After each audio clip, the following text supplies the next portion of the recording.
Hello, it's so good to see all of you. Thank you so much for coming here today. As Rosemary said, I'm Julia Holian, and I am the founder of Career Transformation Partners. So, we're going to talk about LinkedIn. I want to tell you a little bit about how I'm going to run this today. When I have, I think, 8 slides, I'm going to talk about, what you need to be doing in LinkedIn today. But one of the things that I like to do is I like to move my slides over and go into LinkedIn so that you can see the navigation and I can kind of point things out to you. And I think that's really helpful when you have maybe not worked with LinkedIn a lot and you're not really sure where things are. So I will be doing that periodically. If at some point you don't see that happen and it looks like that's what I'm talking about, somebody needs to like give me a heads up, because every once in a while there's little glitchy things that happen. But also I point that out to you because, as Rosemary said, if you have questions, please feel free to raise your hand in Zoom. And it may be like, where do I go find that? So I want to make sure that you get your questions answered today as we're going along. And so that's how I will do some of the navigation to get you out of just looking at slides and actually getting you to look at the platform and understand where things are and how to use them. So let's dive in. So I want to start by talking about kind of what your priorities are or should be when using LinkedIn today.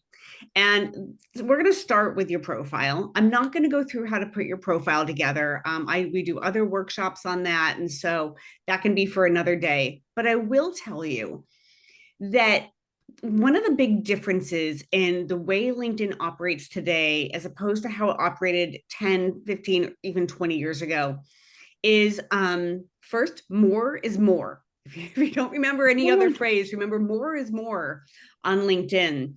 And you've got to be really clear about what you're doing and who you are and what you do and who you do it for. And I think one of the challenges is in LinkedIn is that, first of all, there's a lot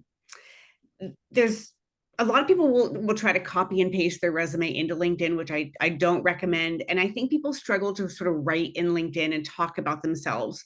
But I can tell you that LinkedIn's algorithm, which we'll talk about in a moment, LinkedIn's algorithm is trying to help you, believe it or not. Even for those people who are frustrated with LinkedIn, LinkedIn is trying to help you, but it really relies on what you put into LinkedIn.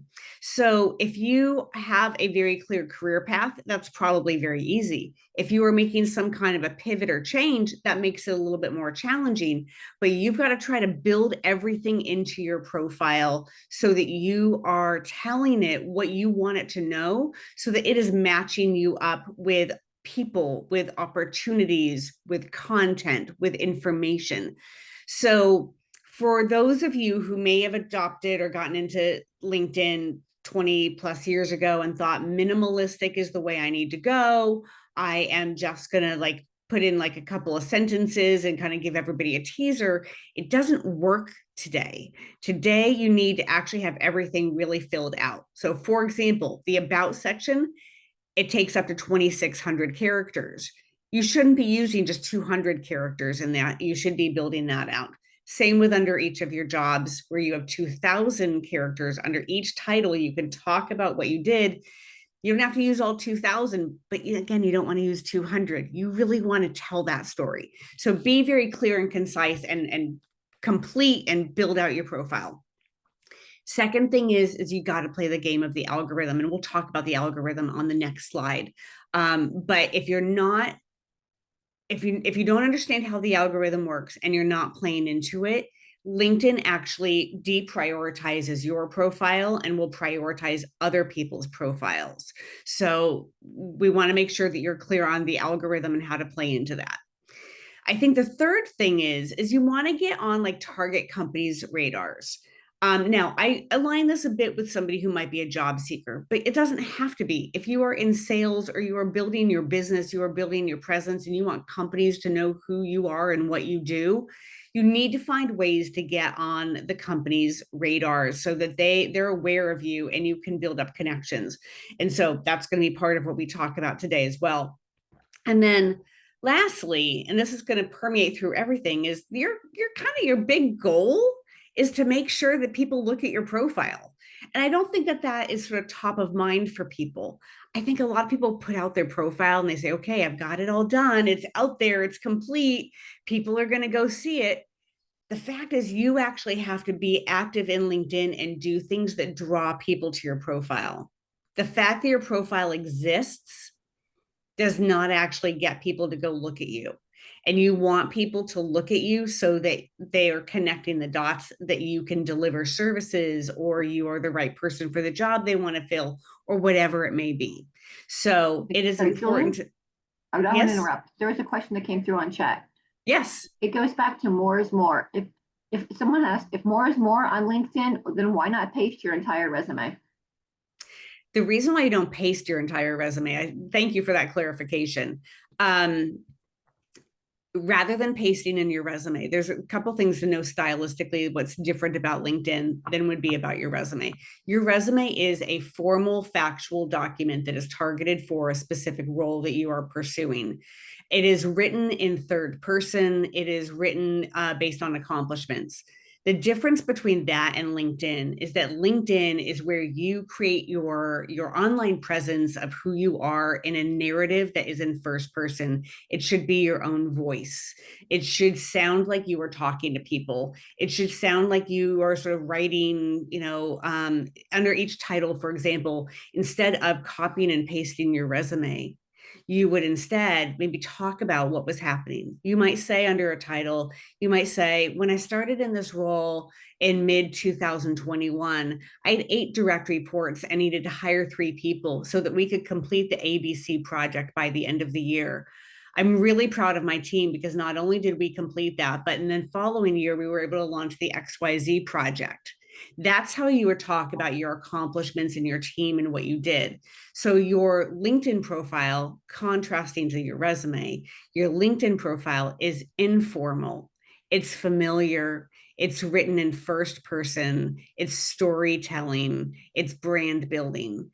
And so when you're doing the more is more and you're building it out, you do it more in that storytelling way. So you can look at your resume and use sort of components of it, but you're telling your story in a very different kind of narrative, and you're building it out so that there's a lot of information in there and you're still getting those keywords that you would want to have on your resume as well as on your LinkedIn profile.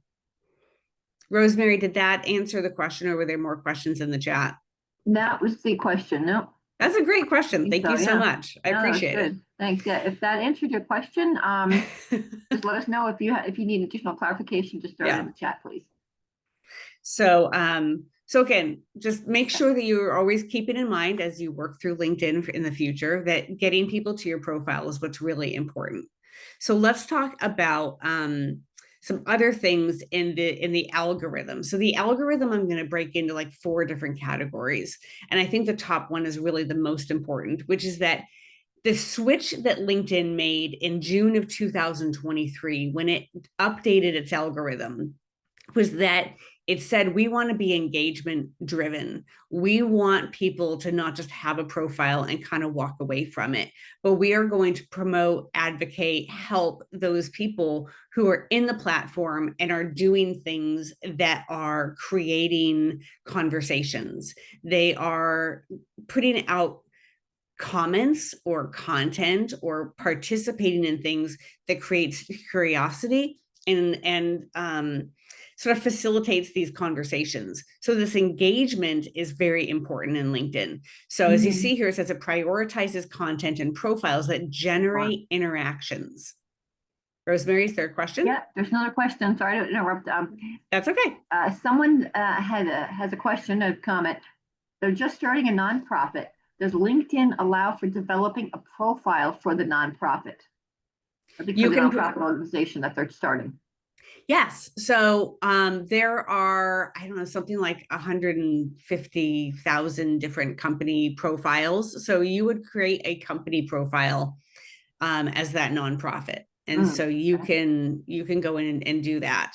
So I don't have a place to do that here, but if you have a question about that, certainly whoever's asking that question, if you want to connect with me on LinkedIn, at the end of this, you'll see a QR code to connect with me. I'm more than happy to have a conversation and kind of talk about how you build that out. But that's one of the smartest things to do if you're looking at building an organization, whether it's a company, it's a nonprofit, it's a club. You can create a profile for that organization. Great, thank you. I think it answered the question. Thanks. Great. So LinkedIn's going to prioritize anybody who is doing things in LinkedIn that's creating more interaction. That means reactions. Reactions, by the way, is the kind of what we think of as the like or the thumbs up, but it's like, celebrate, support, love, insightful, funny. So those reactions or commenting or sharing.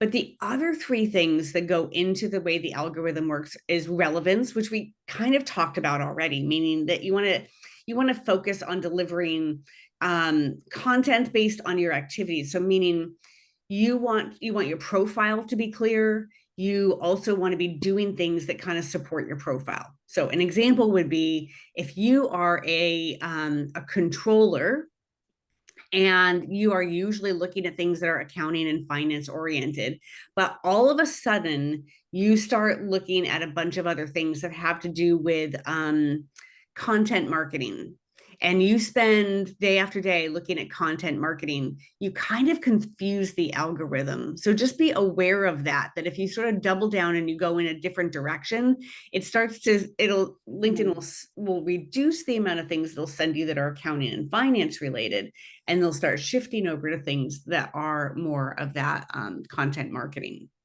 So you want to stay relevant, especially if you're in a job search. When you're in a job search, I say you stay in your lane for that job search as much as you can, because that's how LinkedIn is going to try to match you up with the right jobs, to send your profile to recruiters and do things like that. There's another question that came up. And the person said, as you might have noticed, there are a whole lot of posts of quotes and motivational posts on LinkedIn. When I comment on one, I keep getting such posts on my feed. However, when I post business-related articles or videos, sometimes I get reaction from companies that I would be interested to get to know them. How do I get more in my feed or get my profile noticed from those of interest? Thank you. So if you can put a pin in that one, because I think we're going to talk enough about that one a little bit later. So Rosemary, can you put a pin in that? I think that's okay. It's a great question, but we're going to talk more about sort of how do you get on the radar of those companies. So let's just hold that one off to the side for a moment. Okay. The other thing, and I kind of already alluded to it, is that staying consistent in LinkedIn, doing things regularly. So weirdly, 3 weeks is kind of like a benchmark in LinkedIn. So if you have been engaged in LinkedIn and then you go take a 3-week vacation and you don't do anything in LinkedIn, that 3-week mark, LinkedIn kind of thinks that you went dormant. So it is looking for you to do things regularly, every day, at least every week, but ideally every day. Those who are engaged and active on LinkedIn get more visibility. So for those of you who might be in a job search, this can come into play into where you rank in the search results of a recruiter. So if a recruiter runs a search and they get 500 people in their search results, the more active people can tend to be higher on that list as opposed to lower. There are a lot of things that go into the algorithm to decide, in that list of 500, who's first and who's last. But one of them is that engagement and that consistent engagement. The last thing, which is what most people don't know about, which is dwell time. So dwell time is really related to what you put out on LinkedIn. It can also relate to what you look at, but it's more about what you put out. And so when you are doing things in LinkedIn, I would say do things that have substance to them. And here, let me give you a really easy example that all of you could start doing immediately that helps the algorithm work for you. I would bet that almost every single week you see somebody who got a job. And when you see that, the default for most people is to say, congrats, congratulations, and their name, because there's even a button that you can now push that makes that really fast and easy. But here's the thing. What I would do instead of just say congratulations or congrats, I would write something, and I would make it robust and long. I would make it a good 6 lines long, and say something instead of just congratulations. Say, congratulations, Joanna. I'm so excited for you in this new role. When you and I worked together at X company, you were my go-to person about this topic. You were so helpful with everything that we did on the ABC project. You were the go-to person in these things. Like, just gush about what they do professionally, and speak a lot about that, because what that does is, it gets people to read it, which accounts for the dwell time.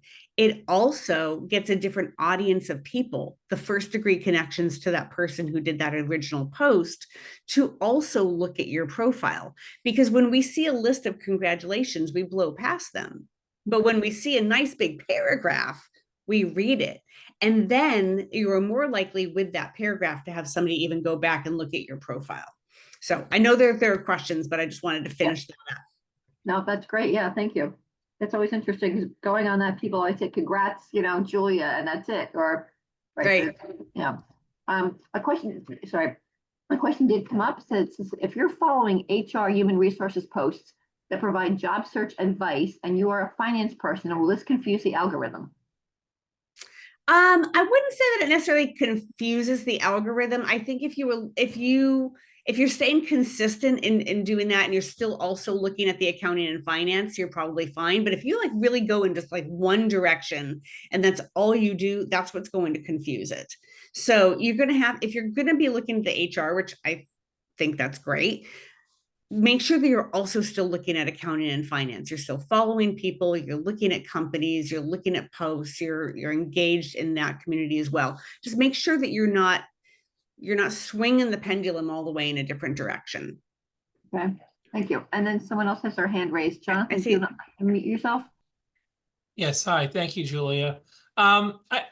I feel like it's a bit of a conundrum here. I know LinkedIn wants to encourage us to spend as much time as possible on their platform. And that's how this algorithm is working right now to get you noticed. But I do feel like there's a lot of people, myself included, in the workplace, who see a lot of people spending a lot of time on LinkedIn and say, well, what else are they doing besides spending time on LinkedIn? And posting a lot of information and posting comments on top of comments. And you say, are these people even working, or are they spending all their day on LinkedIn? And so I do feel like there is some bias from a hiring manager perspective that says there's somebody who's always just posting, not even really doing their job. They're just posting on LinkedIn. And that's good for the algorithm. That's good to keep them, on top of things. But, I guess maybe can you speak to some of the bias from hiring managers who they see this person is spending all their time on LinkedIn, and most of the stuff they are posting is not relevant. Nobody cares about it, right? They're not really a thought leader. They're just they're just opining on somebody else's comments. So I do feel like it's a damned if you do, damned if you don't situation here. Kind of, we're being forced to spend all this time on LinkedIn to beat the algorithm. Whereas, something you don't necessarily want to do, and there may be bias against people who are seen as always on LinkedIn. Well, I think you're right. I think there's a perception perhaps that people are doing that. My hope is that they're not. I think that like 30 minutes a day is fine. I think if you're writing something up, if you want to put out a post, I'll tell you a lot of people are using Chat GPT, or they're reposting other things. So, it is a hard question to answer, because I think that we all have our natural biases, and what our perception are based on those perceptions of what people are or are not doing.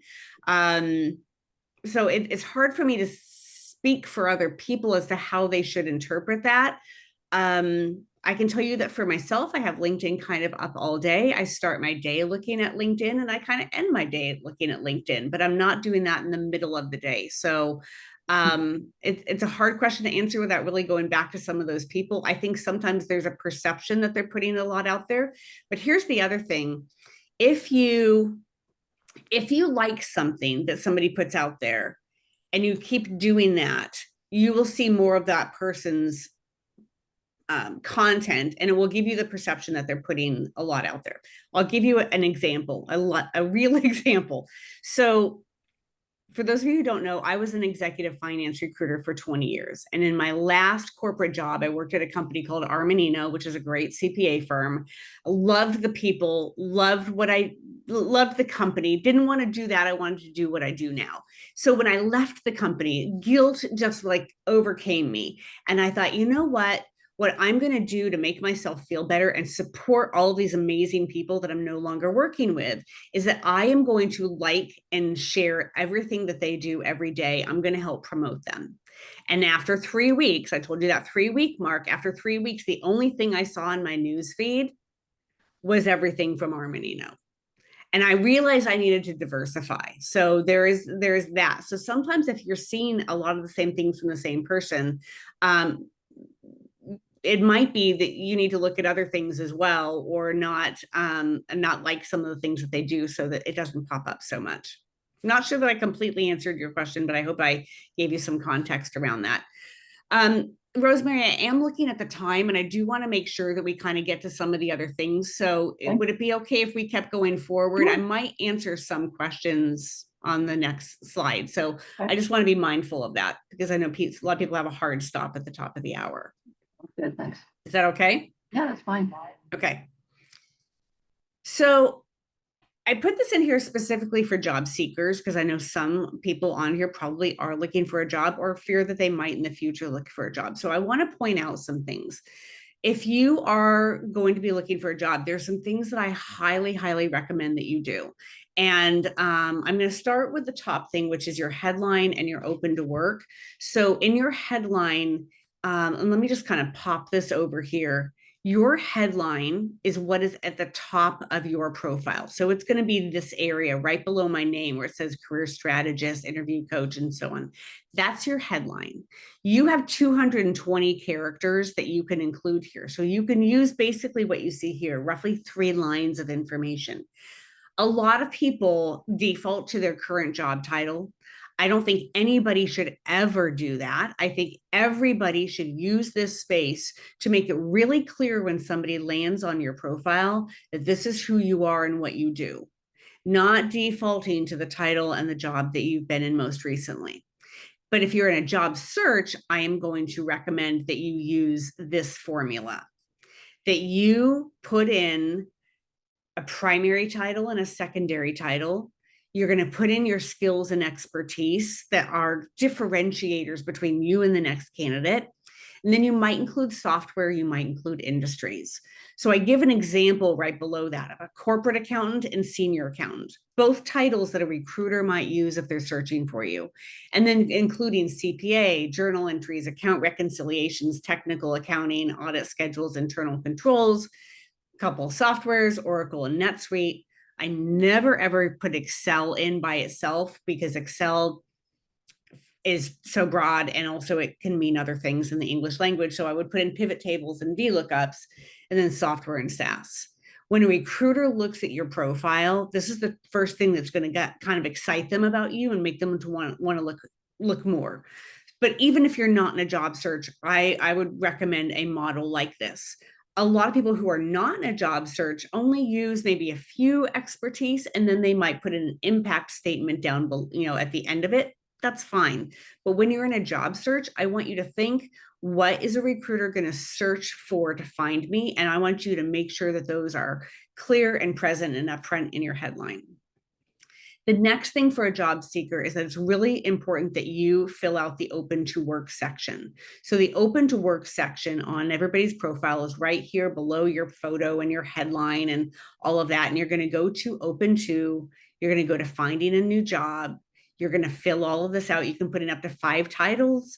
You can do an on-site location. If you do a remote location, it's going to open up another area. You're going to say if you're looking immediately or passively, what type of work you want.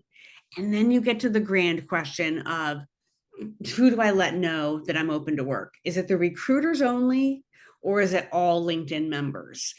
I have proof, having worked somewhat with the current version of LinkedIn Recruiter, that it doesn't matter which of these you choose in terms of where do you land in the job search. So long as you have filled all of this out, you will land in the job search. My personal recommendation is to use recruiters only because two reasons. With that open to work collar, that, the green collar, I think for some people it doesn't land right. And I know that for me, I'm an older Gen Xer. Our generation is probably struggling the most right now in the job market. And I know that sometimes it just doesn't quite land well. It sort of looks like we're sort of over the hill, and that collar doesn't work. The second thing is that a lot of people do not know is that when you put that open to work collar on your profile, anybody who looks at your profile, I'm going to click this off, when they're looking at your profile, you can't see it here, but it would be like in a box right below the open to right here. A person could click on that and see everything that you selected, like what you've chosen. And quite frankly, some people don't want their old boss or their old colleagues to see what titles they've put in or their locations. So from a privacy standpoint, I just want you to be aware that if you put that collar on your profile, you also let anybody and their brother look at what you had selected when you filled out that form. But it is, in a job search, extremely important that you fill out that form. And I'm going to prove that on another slide. The other thing, hang on. I want to slide this over to just show you. I want to talk about having a target job and your skills and keywords. So again, this is for job seekers. What I notice is that most people, once they have left their most recent job, sometimes they leave that open. But a lot of recruiters, if you've left that open for more than, say, like 60 days, they kind of think that you are not being honest. So I recommend that you do put an end date on your most recent job once you've been gone for 60 days. But what do you do then? Most people either put in nothing or they put in that they are consulting. And I want to tell you a couple things. This is what I recommend that you do.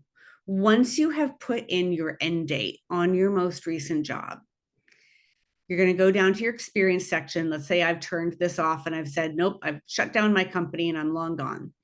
I am now going to hit the plus and I'm going to hit add a position. And most people will put in here like that maybe they're consulting. So I just want to talk to that for just a quick moment. If you want to say that you're consulting, that's fine, but please do not use the title in here as just consultant.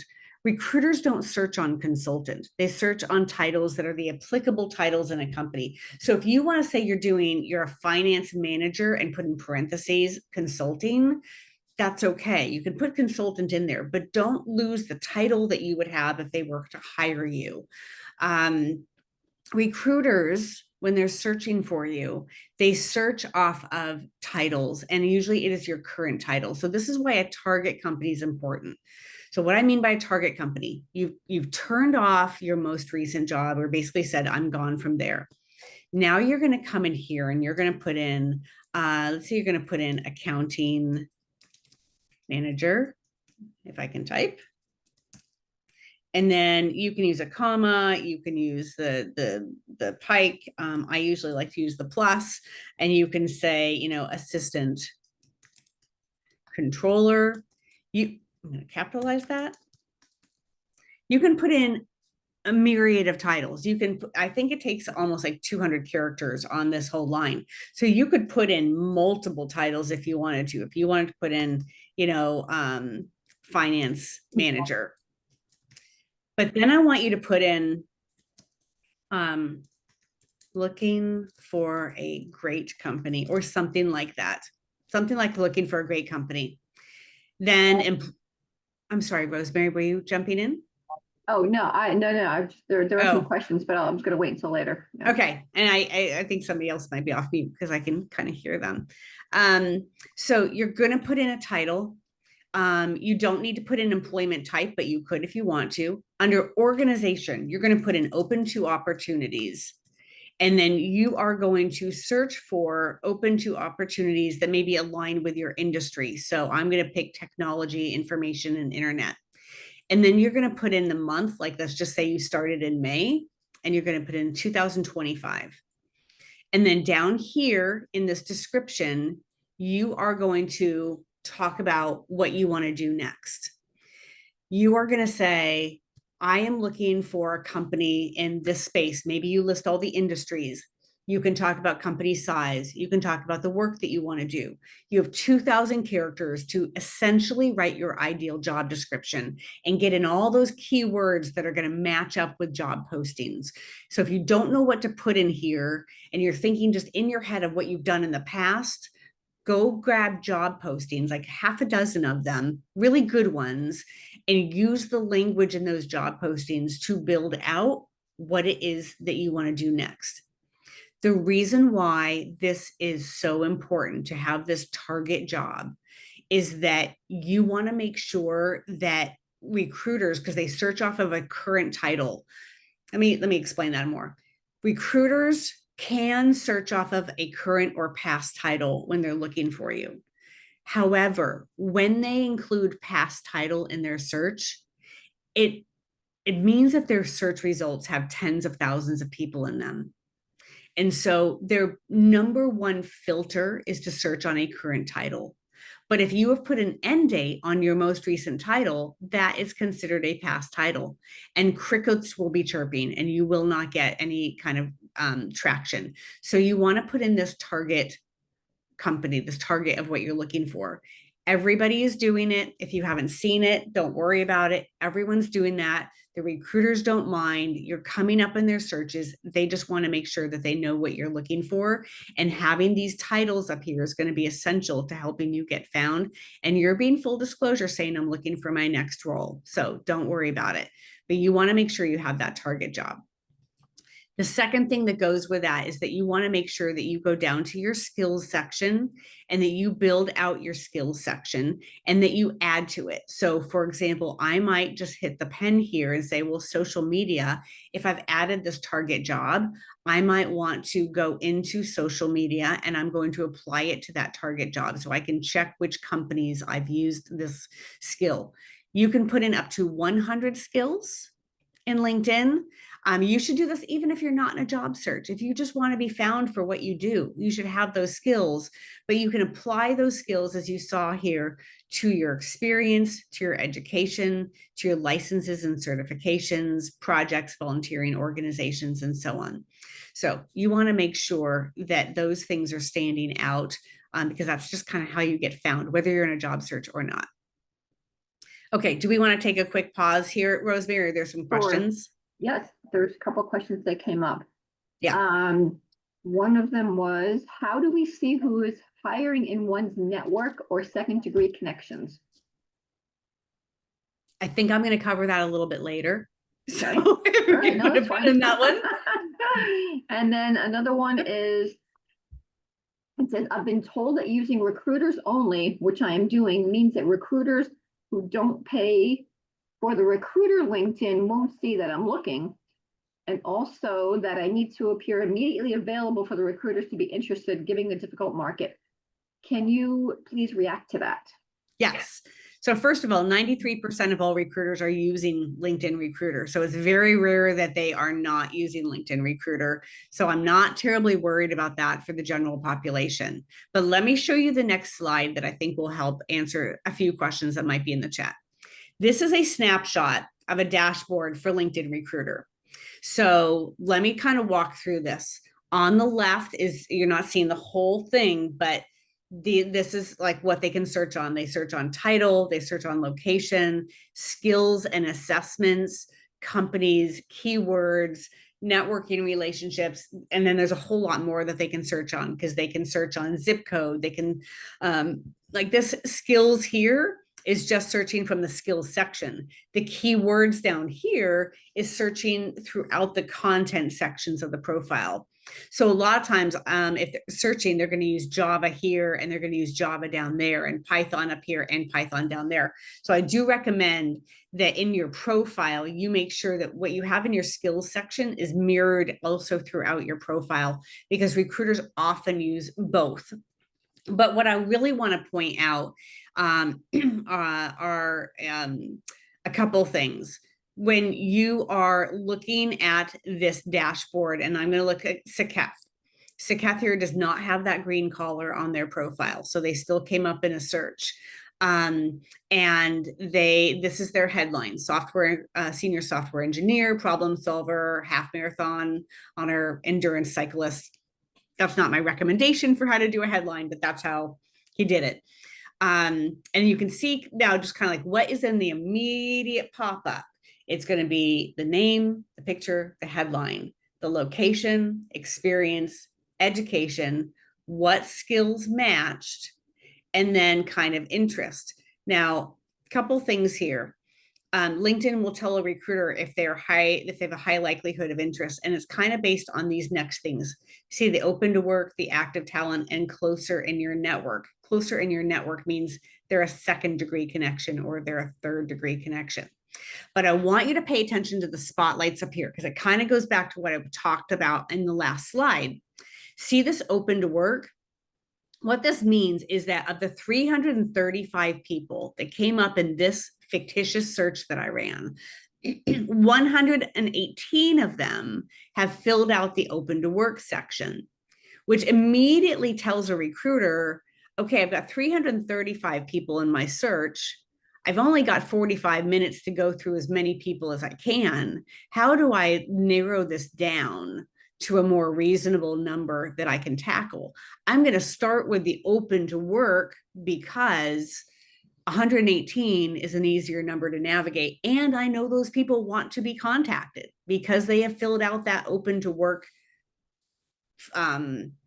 form that I showed you. So that's part of why that open to work is very important.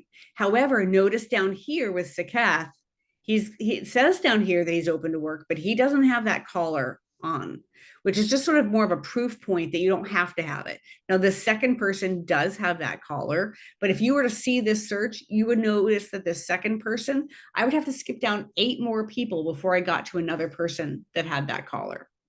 So the open to work is important. The active talent is the next important thing, which goes back to, of the 335 people who came up in the search, 60 of them LinkedIn says are active on LinkedIn, meaning they're in there regularly. They're in there every week, if not every day. So if you're trying to get noticed, this is an even easier number. A recruiter might say, you know what, 60 is less than 118. I'll start with my 60 because these people are active. So they might go look at that. Now, what didn't pop up in this search is this interested in your company, because the way I was doing the search, it just didn't pop up for this. But if you want to, somebody asked the question of getting on the radar of a company, and I'm going to talk about that in the next slide, but you want to show that you are interested in their company. You can follow them. You can comment on things that the company puts out. You can apply for a job. All of those things will help show that you are interested in their company. There's also a place on a lot of profiles where you can say you're interested in working there, and I'm going to show you how to do that. So I'll stop here for a second, Rosemary. I'm sure there are questions, and I can take a couple, but I want to make sure we stay on time as well.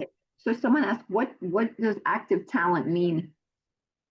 Active talent means you are in LinkedIn, you are commenting, you are liking, you are updating your profile, you are looking at jobs, you are sharing things that you see, you are maybe posting something or commenting. That is all active talent and being consistent in that. So these are people who've been doing that regularly and consistently, probably within the previous 3 weeks, because 3 weeks seems to be this little benchmark for LinkedIn.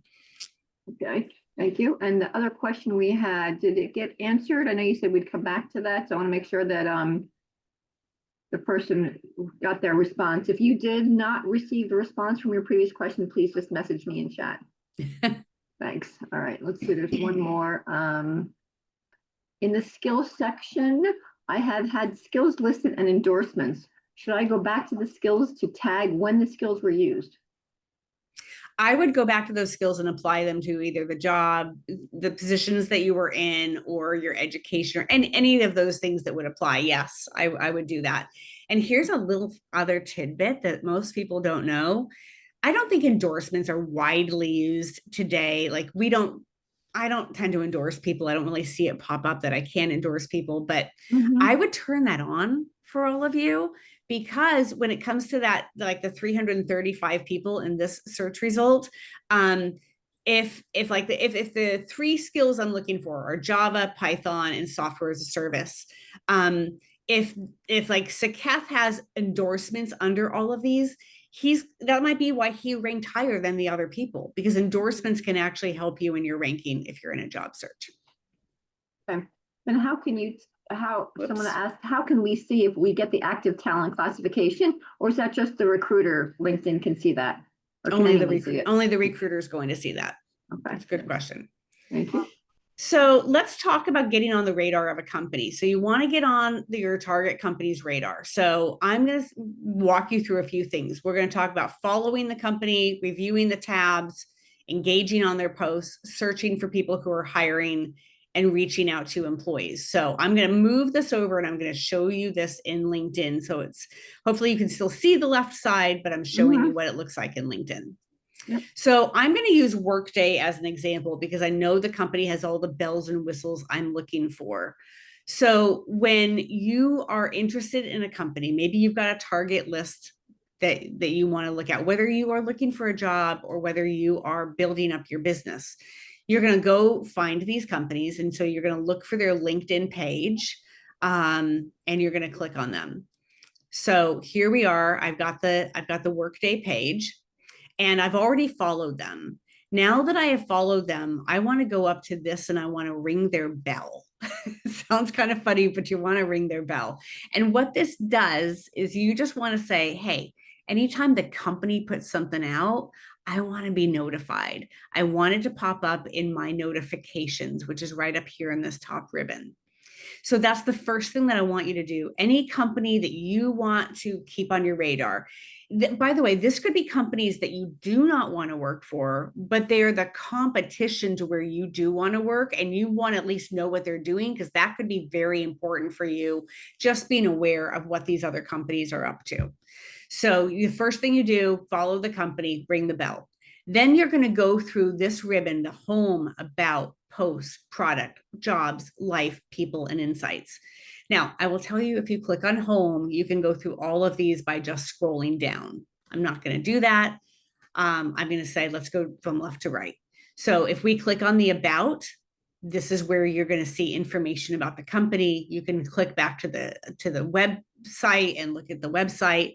But as you scroll down, for those of you in a job search, or you know somebody in a job search, if the company has a certain level of LinkedIn Recruiter, I think there are 3 or 4 levels of LinkedIn Recruiter that they can pay for. The cheapest, least expensive version doesn't have this one particular feature, but all of the others do, and they have to turn it on. But you can say that you're interested in working there in the future. So remember the last slide and that spotlight on the far right that said interested in your company. This is another way that you can do that.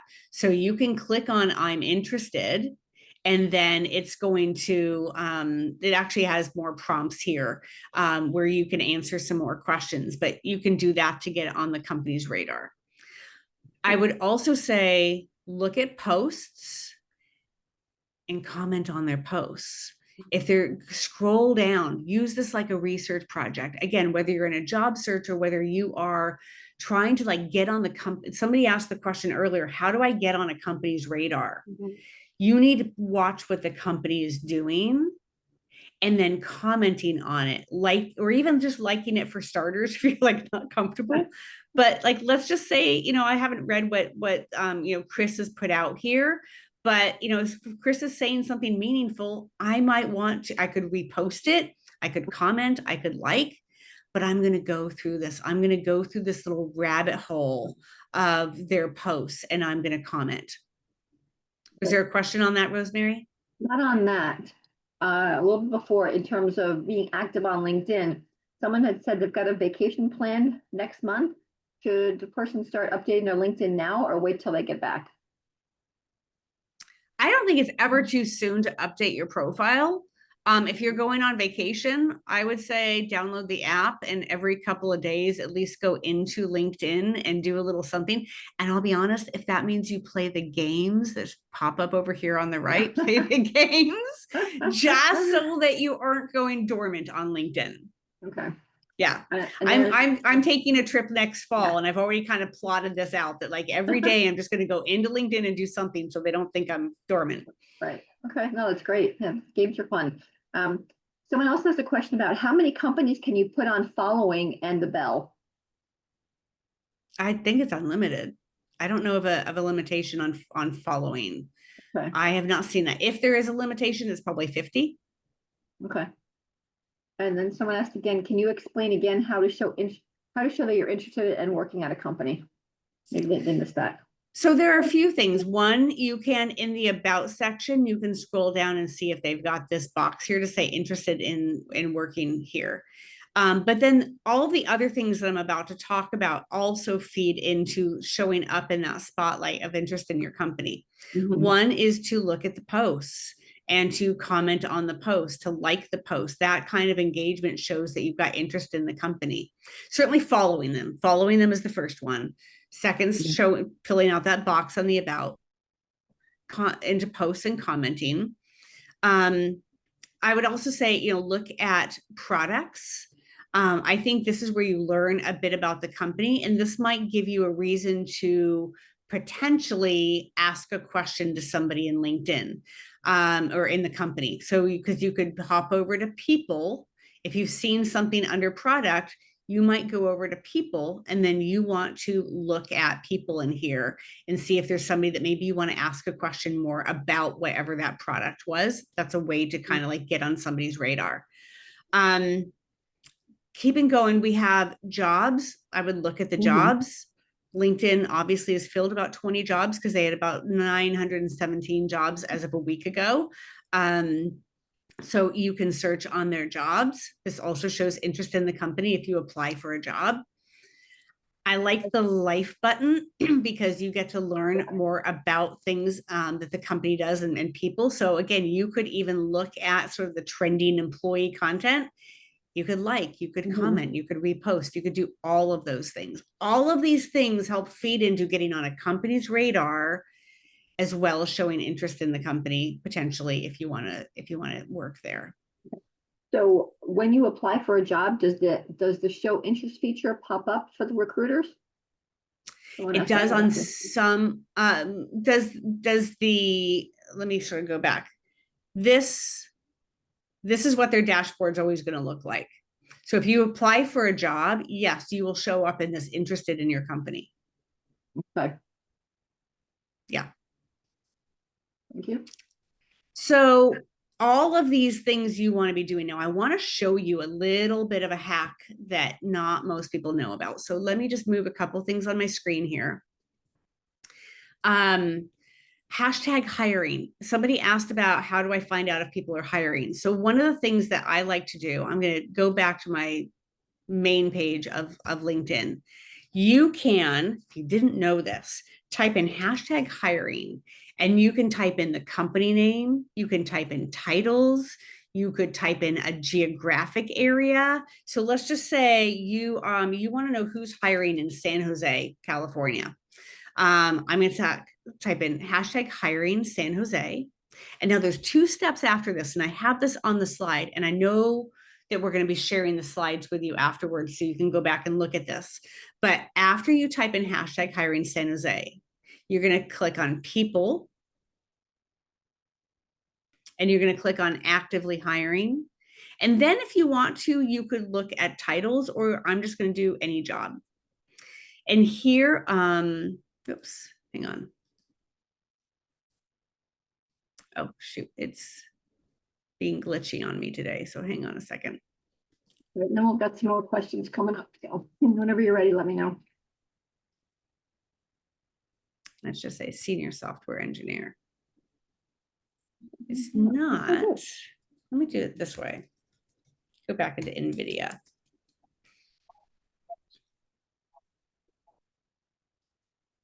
I do people. I do actively hiring any job. Huh.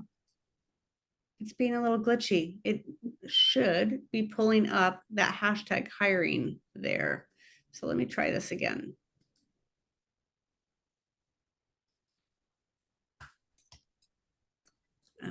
Let me put in the Cisco. Whoops. People actively hiring any job. Okay, so now you see the purple collar.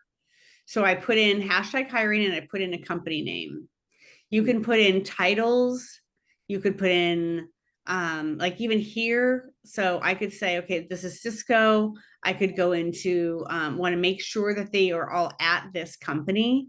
So I want to make sure I'm looking at people who are actively they're employed at Cisco. This is how I can find out names of recruiters. Sometimes it's even people who are in in hiring positions like the hiring manager. So you're going to see a lot of recruiters, but you can also see people oftentimes who might be the managers who are hiring. Now, some companies like Cisco might say, you know what, we don't let our hiring people, do that. Like our hiring managers, we only allow the recruiters. But it looks like this Grayson person is a senior sales leader, and he's putting out there that he's hiring. I would go to these people and I would ask, I would, apply for a job, so you might go to say Grayson, and he says that he's hiring. So you can see the job here and you might want to apply for the job. Or I go back to Grayson and I can go down to Grayson's activity. I can look at his posts. Maybe he has posted the job in here. Maybe he's posted something else, but I know Grayson's hiring. So I want to make sure that I get on his radar somehow. So I might comment, I might ask questions. I might ask him to connect. I think you got to be bold, but this is how you can find out who's hiring. So this hashtag hiring is something that I recommend you kind of explore and investigate and research and try out, because you can use it again for company, geographic location, a title, like maybe you want to contact all the CFOs in a certain area. There's no reason why, I'll refresh this, that you can't type in hashtag hiring CFO and then go to people and go to actively hiring. I'm just going to hit any job. And these are all CFOs or people that hire for CFO type roles. So it's just a way to kind of play around with it. Right. I just want to make, Rosemary, I know we've got questions. I think I've got one more slide, but I also know we've got 4 minutes left. Yeah. So what do you want to do? It's up to you. This is an easy question we can ask. What does rediscovered candidates mean? Rediscovered candidates, I believe, means, and I don't use LinkedIn Recruiter, so I've got to kind of refresh my memory on what that means. I believe that means that was somebody that maybe they had talked to in the past, because they can track who they've talked to. So it's somebody who they've already talked to in the past, I believe. Okay, thank you. So go ahead. Oh, sorry, go ahead. Easy thoughts on paying for LinkedIn Premium. Is it worth it? Thank you, because that's going to be 2 more in the next slide after this. So right. I'm going to talk about premium in just a second. Okay. But let me just tell you, for those of you who are curious about what you should be doing and what your time should be in LinkedIn, I would say there's daily and weekly activity. I think daily, you look at your news feed and you comment and you react to posts. Weekly is when you maybe do more of the heavy lifting, where you're following people and you're following companies and you're doing kind of all the things I just showed you. And I would recommend writing a post once a week. And people stress out about writing posts, but this is what I recommend. Come up with 4 subjects that you can talk about. Maybe one subject is what it's like networking. So you're networking. So you just once a month, because every 4 weeks you talk about networking in your industry. You might talk about books or articles that you've read on another week.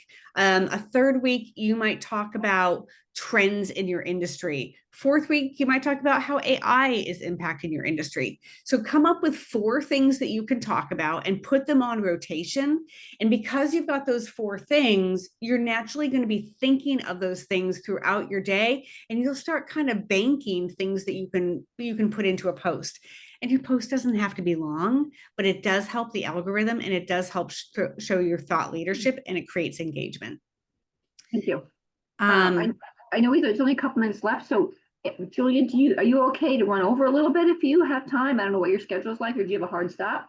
I can go over a couple minutes. Yes. Okay. My next call is not till 10:15. So okay. People ask about LinkedIn Premium. Here's what I think LinkedIn Premium essentially gets you. You get profile insights and accessibility. You get more detail when you apply. You get more details about companies. And there can be some application advantages. But let me tell you what I would recommend for anybody who's curious about LinkedIn Premium. I have LinkedIn Premium and I have the career version. There's, I think, 3 or 4 different levels. Career version I have because I work with people who are in a job search usually, or in some kind of a career change. And this is what I would recommend that they use. But there are other levels as well that you could consider. And so they have different price points. Career is also the least expensive. But if I go back to my profile, let me just show you. If I'm looking on the left side here, you can see down here that I have premium, and I'm going to click on your premium features. And hang on, I'm going to turn something on here. So when you land on this, on the right, you can scroll through and you can see things where LinkedIn Premium Career will help you land a job, and it will tell you some of the things, and you can explore down here. But if you're like me and I'm more visual, go on the left side to this 3rd box and click on Premium Quick Tip Videos.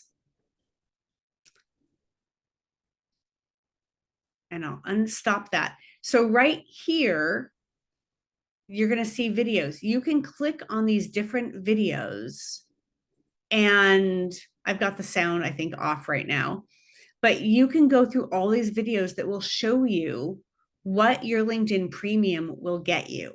So whatever version you're on, I would say get the free version for 30 days. Everybody can do that. Get it for free. Spend about 45 minutes looking at these 1 to 2 minute videos, which not only show you LinkedIn, but they show you, where these features are. So if you want to look at up-leveling your skills, there's going to be a video on that, and it's going to tell you about LinkedIn Learning. You can also look through the side here on the left. So go get the free version, but if you don't want to hunt and peck to figure out what the value is, go through these videos because it'll answer a lot of your questions. Great, thank you. And that is sort of the end. I know we're at 10:01 and some people have to jump off. So thank you for anybody who came and has to jump, but I can stay on. I see that there are a lot of comments in the chat. So how can I help? All right, let's go say, okay, we talked about that, LinkedIn Premium.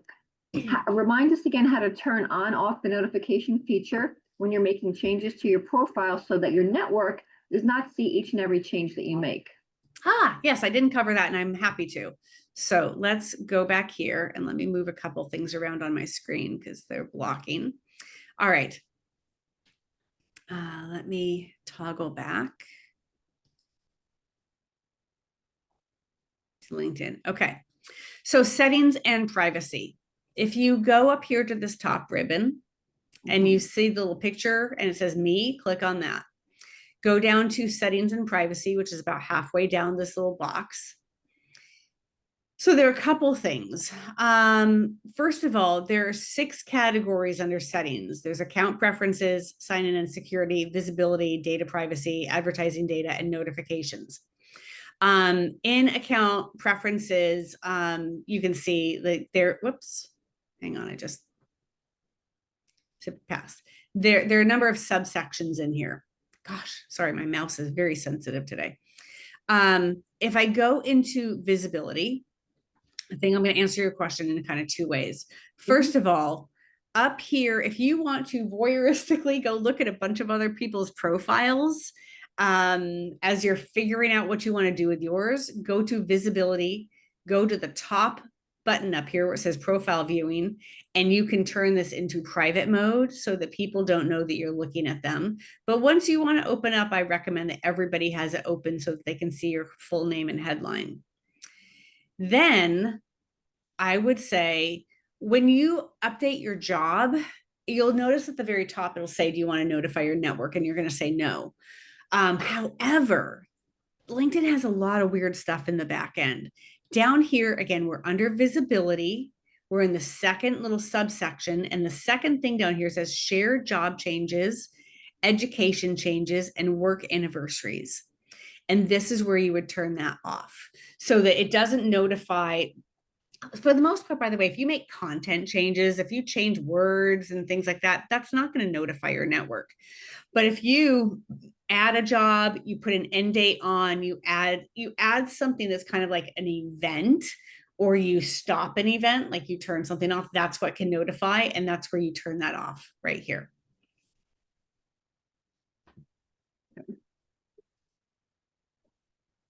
Thank you. Let me share a quick. Can someone do, I guess when you're searching for open hiring, can one do the industry, not the title? Like meaning like, can they filter by 2 industries, for example? Yeah, let's try healthcare. So sorry, it wasn't about industry, it was about looking for a particular job, and then you have a long list, and some of them, for example, the positions are in health industry. I just want to have a further filter for the 2 or 3 industries I'm interested in. It is, so LinkedIn allows you to do things kind of one by one. It doesn't always allow it's not a perfect search system. I think Thank you. so I don't know that you can necessarily isolate it to just those things. Just as like, I would love features like if you see a job and you don't want to see that job again, I wish that you could turn off and say, please don't show this to me again. LinkedIn doesn't allow for things like that. You can save searches, but you have to kind of set up what you can set up, and LinkedIn doesn't give you a lot of controls. I hope that answers that. But you could look, I did the hashtag health hiring healthcare. And again, I can look at people and actively hiring. I'm just going to hit any job. And this should be people who are hiring in healthcare. Maybe I want to isolate this by location. Like I'm only looking for California, although I could put in San Francisco Bay Area or Los Angeles or whatever. And this will give me, excuse me, people who are hiring in the healthcare arena. So you could try that. Okay. And someone had said that wasn't working. So hopefully, did that answer your question when the hashtag hiring? What Julia just went through? Let me know if it did not. It might be that you have to refresh it. Sometimes I have to go up here and I have to refresh LinkedIn to do it again. I do think that sometimes in these searches, like even sometimes you have to clear your cache every once in a while, because just sometimes LinkedIn just kind of gets a bottleneck. Just like you saw earlier, I tried to do the hashtag hiring and it didn't do it for some reason, and I couldn't explain why. Someone had another question. Maybe this needs a follow-up later. They've done part-time consulting work with tax work, tax and helping out family and friends, ad hoc, and they've done it for a long time. And they're struggling to what to put out there and the time frame. The person does not want potential employers to think they're only a part-time employee. Should they put consulting role in addition to the open to opportunities job listing? Yes. So what you can do, let me sort of go back here. This is what I would do. I would go into your profile and I would come down here and I would put in 2 jobs. I would put in add a position, and one is going to be that part-time consulting. And then you're going to put in another one that's going to be that target job of what you want. But let me show you something. This is important because I have my own company, but I also do consulting for another. So I want to make sure my company shows up first. So if I hit this little pen, do you see where you see these little arrows here? I can shuffle these. I would say what you want to have top is you want to have your target job be the top one and the consulting would be the second one. But they're both there with open dates. And that will make it less confusing for a recruiter, and the recruiter will see that you have a target job that you want to get hired for. Great question. Thank you. All right, I think, is there a way to identify people who are scamming and using hiring collars? Oh gosh, no, but here's my speculation that I didn't tell you earlier, and this is purely speculation. I have no absolute proof. I think that the open to work collar is one of the things that is used by the bots to send you fake stuff. I even wonder if the bots are somehow getting in there and finding people who say that they are open to work. I think that they're getting weird stuff, because I actually had a client 2 weeks ago where he got a bunch of things and then I weirdly got some things and they almost were word for word the same. And I had a hashtag hiring open at one point because I was hiring for someone, and he had his open to work. So I do think that the bots are playing off of those things, but there really is no way. I would say if something comes through from a recruiter and they're using a Gmail, I dismiss it pretty much every single time.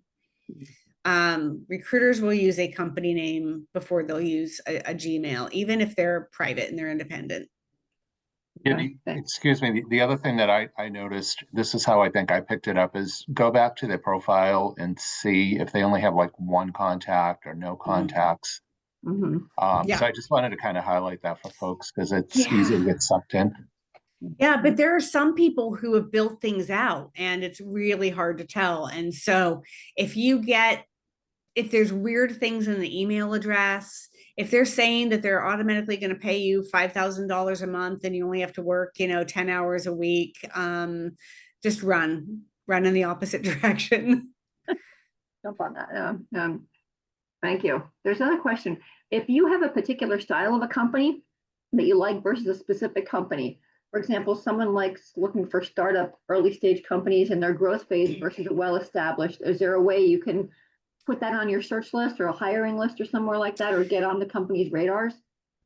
Well, so what you can do is you can include that in your headline and throughout your profile that you want to work with startups or early stage or Series A or whatever it is that you're looking for. You can thread that throughout your profile. You can include that in your skills section down here. I'm sorry if I'm making you all dizzy, but you can go in and you can add that in that you're looking for startups here. That's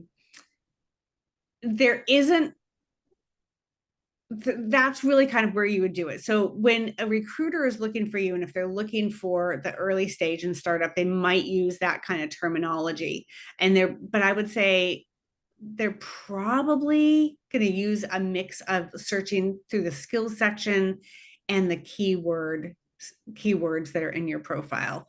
But there isn't, so LinkedIn, for example, only lets you put in one industry, which I just think is kind of silly. So if I go up here again and I go to the little pen over here and you're putting in your information, it only allows you to put in one industry, which is silly to me.